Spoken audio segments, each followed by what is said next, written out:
I had to push. Yeah.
Good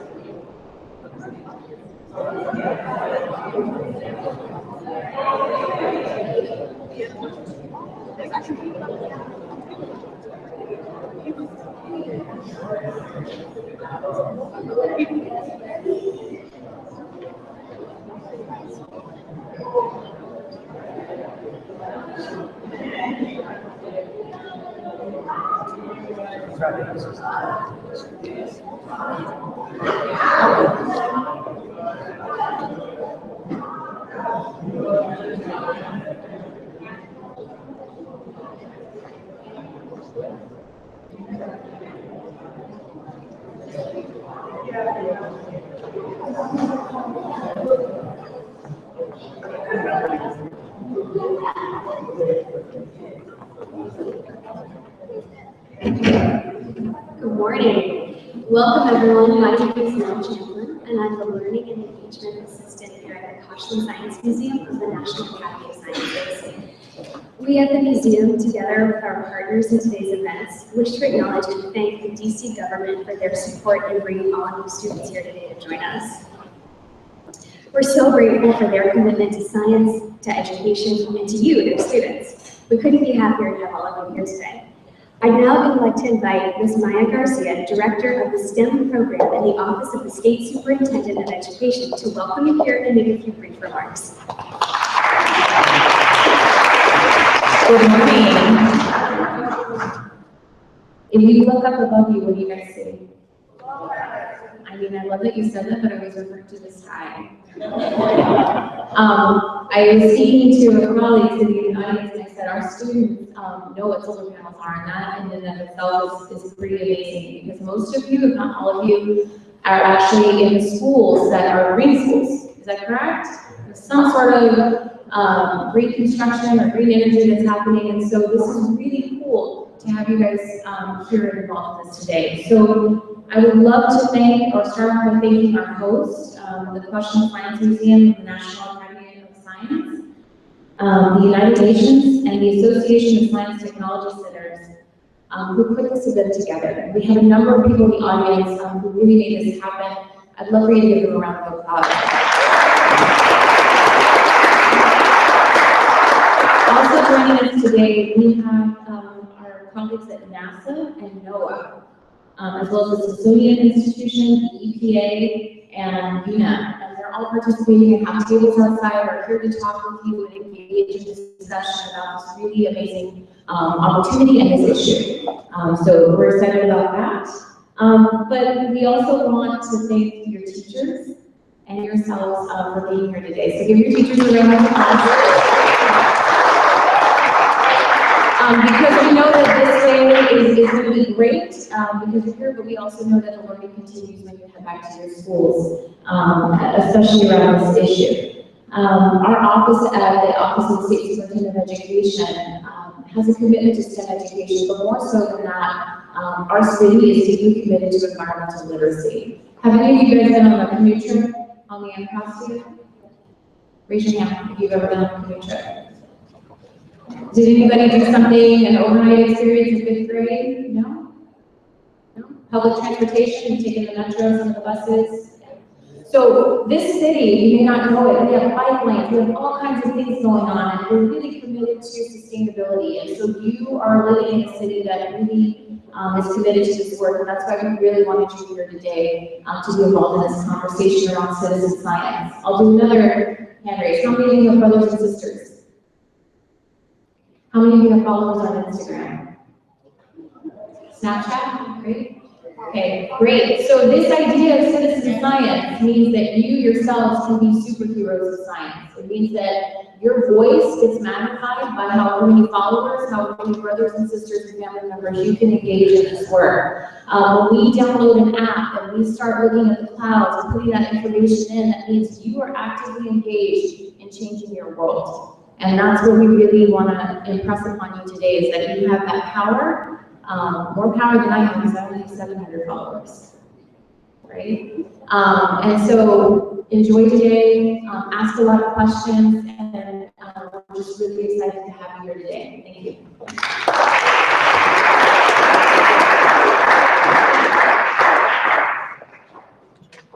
right, thank you, Maya. So I'd like to introduce you to today's speakers. First up, we have Kristen Weaver. Kristen is the Deputy Coordinator of the Globe Observer, a citizen science collaboration between NASA and the Global Learning and Observations to Benefit the Environment program, and a contractor with Science Systems and Applications, Inc., as part of the NASA Earth Science Education Collaborative, based at the Goddard Space Flight Center in Maryland. After Kristen Weaver, we have Robert Skinner. Robert is the Director of the UN Information Center in Washington. In his previous positions, he's worked as Executive Director at the United Nations Foundation in New York, and held several positions with the State Department, including Deputy Spokesperson at the United States Mission to the United Nations in New York, and as Public Affairs Officer for the United States Embassy in Trinidad and Tobago. Please join me in welcoming them.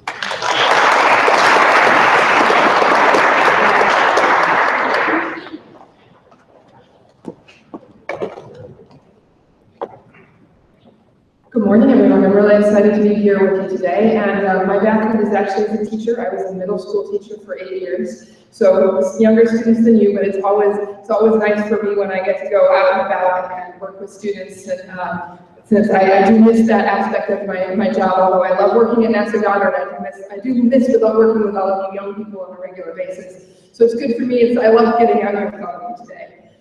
So how many of you have been able to make observations with the Cloud app, with the Global Observer Cloud app? A few. I know that we're celebrating that today, but the wonderful thing about this is that even if you haven't had a chance to make observations yet, it is an ongoing process. And we want you to keep making those observations because what we need is this long-term record. And even those of you who have not actually had a chance to make observations with the app yet, you probably actually made some observations yourself as citizen scientists, even though you don't realize it. I mean, you've noticed certain clouds are likely to produce rain, right? You guys say, uh-oh, I better go back for my umbrella or my raincoat. Or you've noticed on clear, warm, sunny days, you've got different types of clouds. These are things that you have already noticed, even if you haven't made the formal data observations. By looking at the world around you, you see these things, you notice these things, and you're starting, by making the connection between those observations you are already making and the more scientific process through what we call a data collection protocol, the fancy way to say, go through the steps to collect data. By making that connection between the informal observations to the formal observations, you are well on your way to understanding the world yourself and helping others, including professional scientists, use that data to understand our world better. So one of the things I wanted to talk to you today about is kind of that NASA connection. Why is it that we care about this? Why is it important to study clouds? And the reason that we care about this is because the reason we have weather on Earth is because of the unequal heating of the Earth's surface. And part of that is clouds. Different parts of the Earth are heated differently. If there are certain types of clouds, those low, heavy clouds that you see, those are going to block the surface underneath from getting heated as much. The thin, wispy clouds, those actually keep the heat in. They act kind of like greenhouse gases, keeping it in. So understanding the clouds and how they are in different places around the world compared to other locations, and also how they change over time, is really important in understanding how the energy on Earth is distributed and how that affects our weather. And also that's of course related to rain. Fresh water, a lot of our fresh water comes from precipitation, from rain clouds. So understanding those cloud distributions, where is the water coming from, where is it going? I mean, water is really important, right? We need rain out here in this area. We most of the time get enough rain, but I'm from Colorado originally. Water and rain and drought is a big deal out in Colorado. And other places around the world. It is important to understand where the water is and how those things are changing. And we also don't fully understand how climate changes are going to affect this. So the question is, so NASA, we launch satellites, right? That's the way we solve science problems. In a lot of ways, we like to launch things on rockets and look from above. So if we've got this great technology, these satellites orbiting the Earth, why do we need you? Why do we need ground observations? And the answer is that these ground observations help us interpret the data we're seeing from satellites. So satellites can see things that our eyes can't see, but sometimes they also can't see things that our eyes can see. We need this view from both sides.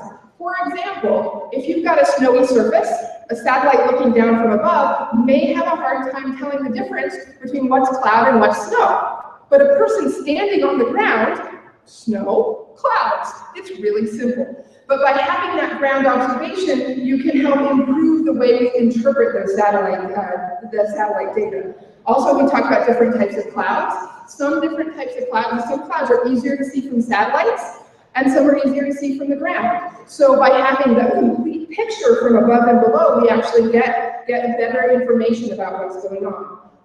Also, you might think about layers of clouds. If you go out on a really cloudy, stormy day, you're seeing the lowest layer of clouds. That's what you're seeing from below. A satellite looking from above might be seeing some of those high-level clouds that you can't see from the ground, and vice versa. So really the idea is that there is very rarely one single solution to a science problem, and oftentimes we need to look at it from different perspectives to get the full picture. And then again, we need this complete understanding, because that gets back to, we have some historical data, maybe not as much as we'd like, but we've got historical data, but we're not sure what's going to happen next. We need to understand what's happening in the future with all these changes to our climate. How is that going to affect clouds? How is that going to affect rainfall, and therefore our freshwater distribution? So now, usually when I rely on that, NASA produces lots of beautiful data visualizations, and I don't have a projector, and I know you can't see this at the back, but I had to bring some visual aids, some pictures here, just because we have lots of new data. This is actually data from globe observer observations. So this is, I pulled this up yesterday, printed it out yesterday, so this is, I believe, Tuesday's data, and I know in the back you can't totally see this, but this you can get to on the Globe Observer app. After you've submitted an observation, if you go to the place, see today's observations, it will take you to the website where I printed this. So, you can see we've got lots of little dots of data observations all over the place. You can click on those, and the people who also took pictures with their observations, you can get to this data, and you can see, I wonder, somebody was checked the same place I was observing an hour ago. I wonder what they saw. Or, here's a place that kind of seems like it has a similar climate than I do here. You can go on and look at this data yourself. So these are the ground observations. But then, of course, with NASA, we like to add satellites. So this is that same data, but it has the satellite data overlay, or actually really underlaid on those ground observations. And again, you can get this. This is just by clicking the base map different on this. You can see the satellite observations compared to what the ground observations. Now, one thing this doesn't do right now is it doesn't necessarily tell you which data observations are matched up in time with the satellite overpasses. And so, again, in the app, you can look up and you can see exactly when the next satellite overpass over you is going to be, so you can match those up. And that's really the best time to take observations, but you can take observations anytime. So what that second picture doesn't necessarily show is whether those observations were being taken at the same time. That's actually, some of that matching is something that's coming new. We're merging with a program called School that was based out of NASA Langley, where the data was submitted, and then if you submitted data, you got back information about matching with the satellites, and we're kind of merging with them, and so this will be coming at the beginning of next year, this better ability to match up your observations. But there are times once we do some of those matched observations. My last image here is actually a screenshot from an animation that is out. I know it's out already on the Aztec website. It's going to be out on our Globe Observer social media later today. But so this is actually showing citizen science data observations that were taken at the same time as the satellites. And you can see, maybe, if you can see from the back, this kind of colorful stretch. That's actually from the Calypso satellite. That's actually LiDAR. They take lasers, and they send the lasers down into the clouds, and it bounces off the particles that are in the clouds, so we can actually get a 3D structure of the storm clouds. And what you can maybe from the back and some of the closers can see some of these areas where we have the blue, they were saying clear sky, and there aren't clouds in the satellite. That's, that's pretty good, right? But some of these places, we get a little bit in the Calypso, that's probably aerosols or really thin clouds that human eyes can't see, but the satellite can see. So again, it's getting back to this idea, we need observations of different types because they get us different information. You notice maybe some of these white areas where we've got heavy cloud cover. We've got some high clouds over Chicago and some other interesting things. So again, I know you can't really see this, and the full animation is a lot better than my one printed still image, but this is the cool stuff we can do. We can take your observations and compare them to satellite data and then analyze what are we seeing. Is there something that the satellite's missing? Is there somewhere where we need to try to get more people making observations because we're not getting data there? This is the power of this collaboration. Okay, and so then I wanted to talk a little bit, I looked through the UN Sustainability Goals, and I know you're going to be hearing about more, but some of the specific connections that I can see to those. First of all, obviously climate. We've already mentioned that. We don't know how climate change is going to impact these weather patterns. We need more data, we need to study this. And our temperatures are increasing, we know that. But the surface temperature is related to what the cloud cover is. So if we want to know about surface temperature differences, we also need to know about clouds. I'm sure all of you have studied the water cycle at this point in your school careers. You've learned about that whole process, you know, things heating up, evaporating, making more clouds. So you would expect maybe, you know, warmer Earth, more evaporation, more clouds. But what type of clouds are those going to be? Are those going to be those low-lying clouds that give us precipitation and actually cool down the Earth's surface? Or those high-level clouds that actually keep the heat in? We need to understand this better, and we need to understand what the effects are going to be. And the truth about climate is long-term. I mean, really, climate scientists don't like to talk about climate unless you've got 20 to 30 years of data. Now, fortunately, the GLOBE program that we partnered with Globe Observer has been around for 20 years. So we have some data going back for this long-term record, as well as some other sources. But we need a better concentration of data, and that's why we are taking advantage of technology. We're taking advantage of smartphones that make it easier to make these observations. So we can have this better concentration of data going forward, and also working, you know, better match to satellite data so that we have better data in the future. And one of the others I noticed was that partnerships, governments, private sector, and civil society. That's you. That's all of you. That you are contributing, making observations, but also being informed about what's going on and the impacts of climate change here and around the world. And whether that's in person, whether that's Instagram or Twitter or whatever it is, we need to tell people what's going on and make sure they understand the consequences. And part of that is collecting data and then sharing the data. And finally, there were a couple others that I noticed for things that are coming. Right now, we're just clouds in Globe Observer, but we do have plans for other data collection types in the future.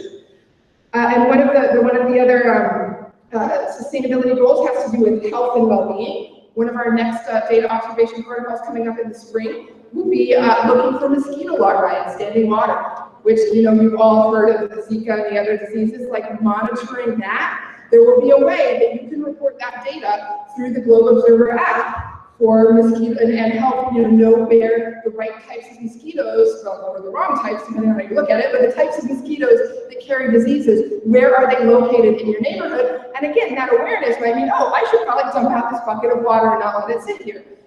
You know, things like that. And then also the next one after that, we'll be looking at land cover.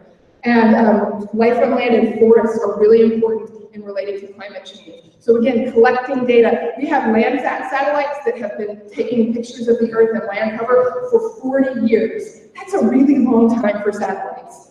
But we need, again, those ground observations, looking at land cover. What is there now? How has it changed over time? And where are those changes taking place? So, I mean, this is why it's important. This is the world you all are growing up in, and we can make a difference. And part of that difference is by collecting data, so we really know what's going on. And really, it's really exciting to have this partnership between students and citizen scientists, as well as the NASA satellites and scientists, collecting this data together to really figure out how is this all changing. So, thank you, and have a wonderful day.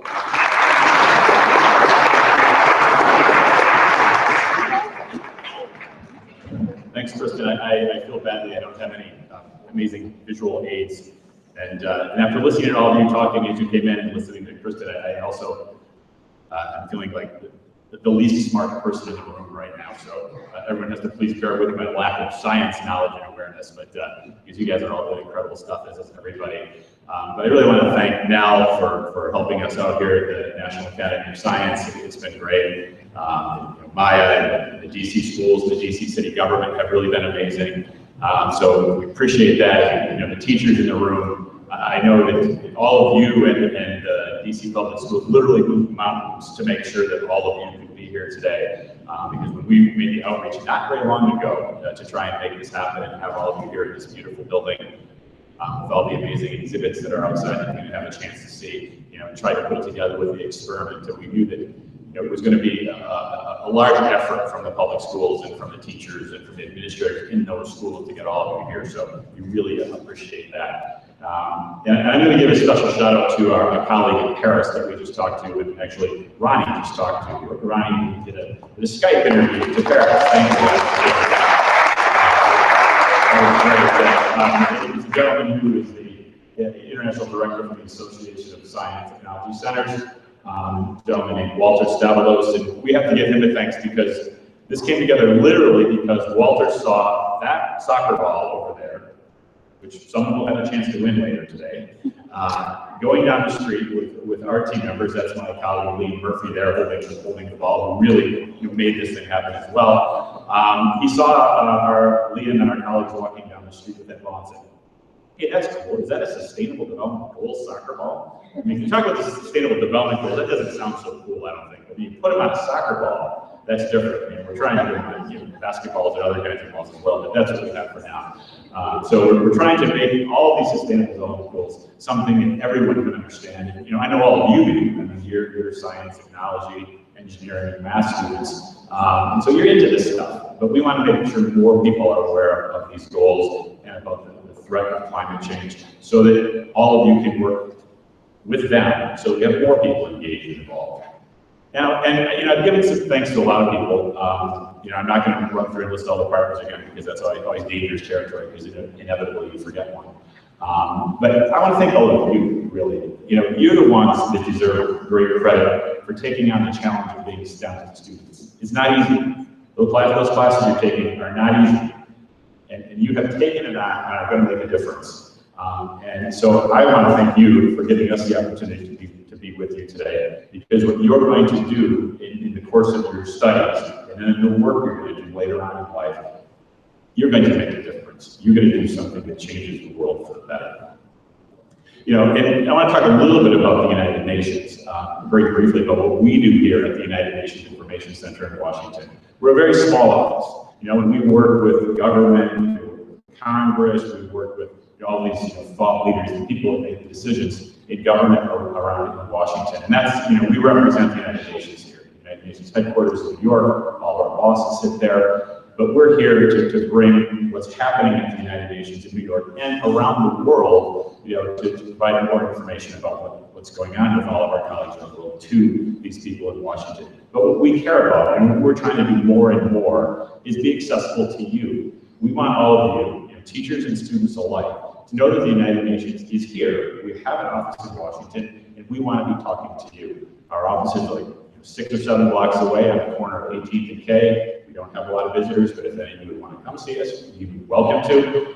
But also, especially this for the teachers, if you want one of us, myself, or one of my colleagues, our whole team is here in the room today, we're happy to come out and talk to you and meet with your students and talk about whatever subject you would like us to talk about that the United Nations works on, which is just about everything. The United Nations is working on just about everything that you can possibly imagine, and particularly around climate change, science, the sustainable development goals. If you want to know more, we can talk about it, talk about it, and talk about it. We'll talk about it more than you can possibly take even in some cases.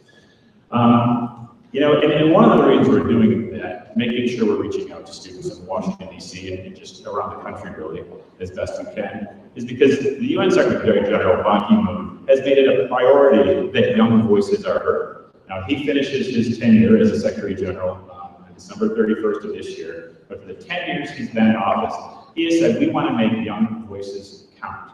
We want to make sure we're doing the best we can for young people, because it's their planet. It's their world, it's their society, and he established a youth envoy, someone who is specifically dedicated to reaching out to young people and finding out what young people are thinking. And I'm going to quote him. It says, anybody ever tells you you're the leaders of the future, walk out of the room. Don't stay, because you are the leaders of now. You are the leaders of now. Don't think that your voices don't count. You have to raise your voices and make sure they're heard, and they will make a difference. They can make a difference. So believe that. And if I would say, I hope you wouldn't walk out of the room, but I believe you are the leaders of now, so I would never say that. But thinking of climate change, I mean, you're all involved in this experiment now. You're going to be checking clouds, and I thought that's amazing. And I hope that all of you can have a look at those photos. And, from up here, you can really see how you're connecting what's happening down below. With Kristen showing those photos, from down below to up, and the satellites looking down. It's pretty amazing. And I mean, she explained it, and I doing my best to understand as a non-scientist. I mean, the coming together of different points of data is what helps us all, achieve what we need to achieve on climate. And the climate threat is real. I mean, we have to know that everything that you're doing, participating in this, and everything you do in your daily studies as you think about climate, what you're doing is going to help us survive the climate threat, because it is real. And we have a roadmap forward on climate with the Paris Climate Agreement. Has everybody heard of the Paris Agreement on climate change? Anybody? Good. A lot of people haven't heard about it, so don't worry. But the Paris Agreement on climate change is all the governments in the world came together last December in Paris and agreed on a roadmap to fight climate change. Every country in the world has put forward a plan that says, here is what we're going to do as a country to fight climate change. And the U.S. was a great leader in that. President Obama and the U.S. administration that participated in those initiatives really led in the battle against climate change. And so they put this together. There is a roadmap to fight climate change. But what you all do and what we all do as citizens is the way that we're going to achieve what those governments decided to put on paper. That's the hard part with anything. Our governments can put together treaties and agreements and all kinds of different documents. But then we have to do stuff to make sure they happen. And that's particularly true with the climate agreement. And so what we need to do is know what's happening with climate, which are all with the experiment, and then do something and force our leaders to continue to do something on climate change. And I hope we'll move forward in the next several years as a new president takes office. We as citizens will put pressure on our government and citizens around the world, wherever they live, to continue to put pressure on their governments to keep combating climate change. The second thing that I wanted to talk about, of course, is the Sustainable Development Goals. They're there, they're out in the atrium, you'll see them. Do you know how many of them there are? How many Sustainable Development Goals there are? Yeah, right. I just heard you say that outside. Very good, very good. Yeah, there are 17 Sustainable Development Goals. And it ranges from ending poverty to providing clean water, to providing clean energy, to making sure that there are good food supplies, that people have enough to eat, to combating climate change. And they all fit together. There are 17 of them, so it sounds like a lot. It sounds complicated. And it is complicated. The world's complicated. There's a lot of stuff we have to do. We have to work on a lot of different issues all at the same time. But the 17 are all connected. You can't fight poverty if people don't have enough to eat. You can't have good education and provide quality education to kids if they don't have energy to turn the lights on in schools or to heat them. So as you think about the 17 goals, and as you talk about them with our colleagues out there, which I'm going to send you all out there momentarily to be able to do that, remember, and how are we going to make sure that we achieve the 17 goals and combat climate change? Through science, technology, engineering, and math, what all of you are working on doing. So as you continue your work, know that all of this connects to all kinds of good things that we need to take care of to make sure that the world is a better place for everyone. I think that sometimes we need to remember that we can improve our lives with some of the things we do. We have to make sure we're thinking about people around the world, because as everyone's lives get better, there's less risk of war. There's less risk of the refugee crisis, which I'm sure you've all heard about and read about. So we give people opportunities to live where they are by achieving the 17 goals, then all those other issues become much less severe as well. So think about how all this connects as you're thinking about the work you're doing in school. So I'm going to end by talking about a little contest we're going to have to make sure that you're all engaged in thinking about downloading apps, the SDGs in action, and all the other sort of technological devices you can all put on your phones as we go forward. And I'm going to have to read this because I haven't really memorized how this contest works that my colleagues put together yesterday. So what you need to do is follow the UN on social media. Has anybody following the UN on social media yet? Yes, Maya is following the UN on social media. So go to your phones, follow our Facebook, Twitter, and Instagram accounts, and also follow the UN's SDGs Global Goals account. We'll have the specific handles and hashtags for you at our SDG table inside the science fair, just out on the atrium where we came in. It's really easy. I have downloaded all those apps, so if I can do it, that should demonstrate that it is really easy.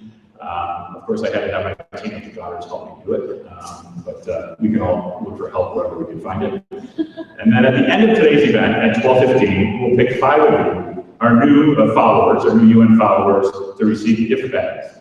And one grand prize winner will also win the Sustainable Development Goals soccer ball, which Liam is holding now, but actually was once held in a photo opportunity by the Secretary General of the United Nations. So, having Liam hold it is almost as good as that. So you're witnessing that part of it.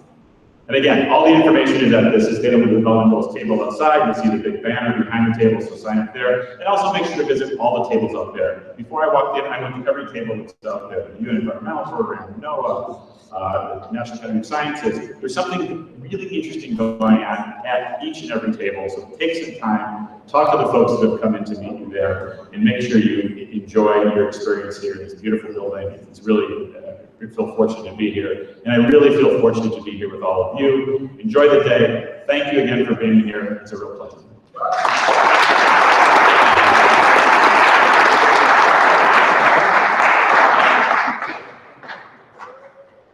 Thank you, Kristen and Rob. That was fantastic.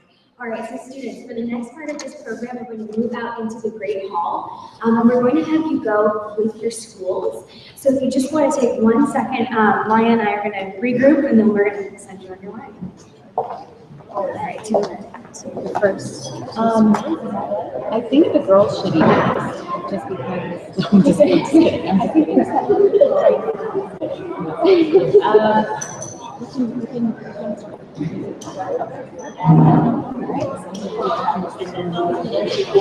Sorry. All right, teachers and students, we're